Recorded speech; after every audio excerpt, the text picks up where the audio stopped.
Hello everyone. आज का topic है द इम्परफेक्ट पोज या ऐसा आसन जो आप ठीक से नहीं कर पाओ या 80% 70% कर पाओ। आज मुझे आपके साथ शेयर करना है कि जो इम्परफेक्ट पोज है वो ही ऐसा आपका मित्र है, ऐसा आपका दोस्त है जो आपको अपने फॉल्ट दिखाएगा, आपके अंदर जो खामियां हैं वो दिखाएगा आपको, और आपको वो इंडिकेट करेगा कि आपको अपने हेल्थ को, physical health, emotional health, psychological health और इवन स्पिरिचुअल हेल्थ के लिए क्या ज़रूरी है आपकी योगा जर्नी में।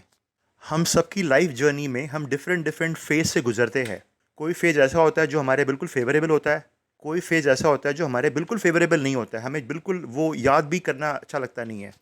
ये सारे एक्सपीरियंसेस, फेवरेबल या नॉट फेवरेबल,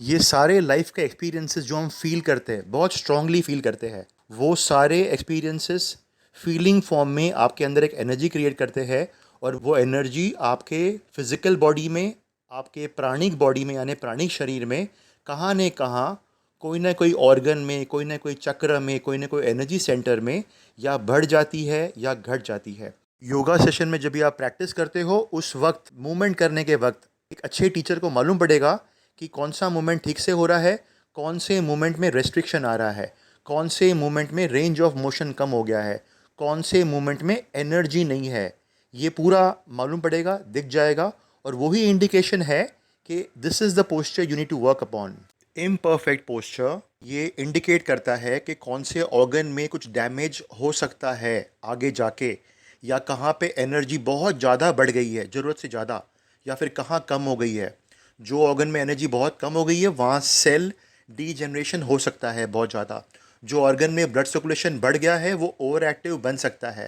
तो बॉडी में कोई भी ऑर्गन में ना ओवर एक्टिविटी होनी चाहिए, ना अंडर एक्टिविटी होनी चाहिए, एकदम बिल्कुल बैलेंस होना चाहिए। इम्परफेक्ट पोज आपको इंडिकेट करता है कि यहाँ बैलेंस नहीं है, और जब आपको मालूम पड़ जाए कि यहाँ बैलेंस नहीं है तो उस पर क्या काम करना। इम्परफेक्ट पोज करते करते आपका बॉडी काफ़ी इंडिकेशन देगा, कहाँ पे क्रैम्पी फीलिंग देगा, कहाँ पे ओवर स्ट्रेच फीलिंग देगा, कहाँ पे ब्लोटिंग का फीलिंग देगा, जो आपको इंडिकेट कर सकता है कि बॉडी में कौन से ऑर्गन में डेफिशिएंसी हो सकती है, कौन सा ऑर्गन ओवर एक्टिव हो गया है, या कौन सा ऑर्गन अपनी ऑप्टिमम कैपेसिटी पे काम नहीं कर रहा है। इम्परफेक्ट पोज ये भी इंडिकेट करता है कि कौन सा मेंटल पैटर्न आपके लिए हैवी बन गया है, कौन सा इमोशनल मेमोरी, कौन सा पास्ट इमोशनल पेन, कोई ऐसा पास्ट कर्मा जो आपने जाने अनजाने में किया था, जो आपके दिल पे गिल्ट फील हो रहा है उसका, या रिमॉर्स, या फिर आप रिग्रेट फील हो रहा है, बहुत आपको भारी लग रहा है, और वो कर्मा ऐसा था जो आपने जाने अनजाने में किया था, फिर भी कर्मा हो गया, एनर्जी क्रिएट हो गई। कहाँ ने कहाँ ये सारी बातें इम्परफेक्ट पोज में आपको मालूम पड़ेगी। ये ही आपका ऐसा दोस्त है जो आपकी गलतियाँ आपको फेस पे दिखाएगा, आपको फेस टू फेस कहेगा कि ये करना है, ये नहीं करना है, ये रॉन्ग हो रहा है आपके अंदर, ये राइट हो रहा है, ये आपके स्ट्रेंथ्स है, ये आपके वीकनेसेस हैं। यही ऐसा एक पोस्चर है। हर व्यक्ति की योगा जर्नी में इम्परफेक्ट पोजेस आते ही है, और वो आने भी चाहिए।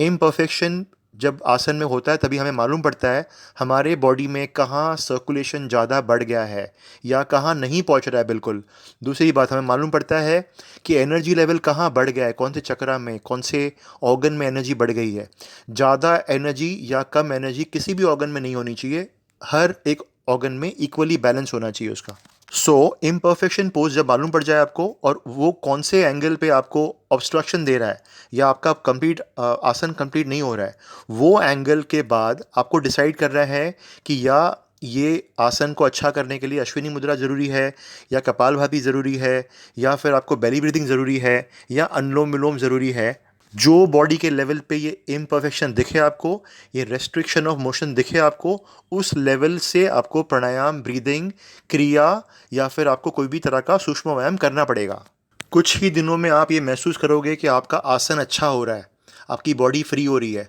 आपके इंटरनल ब्लॉकेजेस क्लियर हो रहे हैं, आप इमोशनली ऑल अलाइनमेंट में आ रहे हो, और आपको मालूम पड़ेगा कि आप जो बातें आपको बहुत हैवी लगती थी, जो बातों में आपको तनाव लगता था, ऐसी कोई भी बात जो आपको पहले बहुत तनाव फील कराती थी, वो अभी हल्की लग रही है, और आप इमोशनली, साइकोलॉजिकली एक इम्प्रूवमेंट की तरफ आ रहे हो। ग्रेजुअली आपका अवेयरनेस बढ़ जाएगा, आप हर आसन में फील कर पाओगे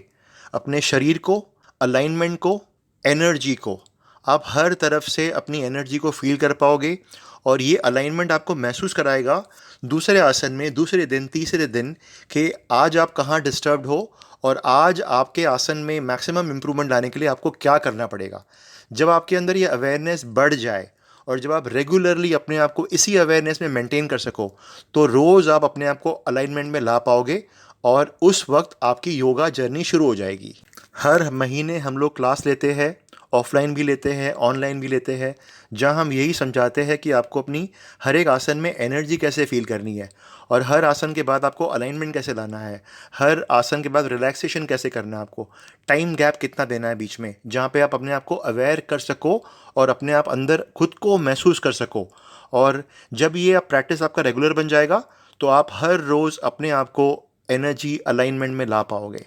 आपको अगर इसके बारे में और जानना है तो आप हमारे रेगुलर क्लासेस और रेगुलर कोर्सेज ज्वाइन करिए। और अगर आपको ये ऑडियो अच्छा लगा है, आपके अंदर ऐसा लगता है कि ये बात आपने फील की है पहले और आप इम्प्रूवमेंट करना चाहते हो, तो प्लीज़ ये ऑडियो शेयर भी करिए। Thank you.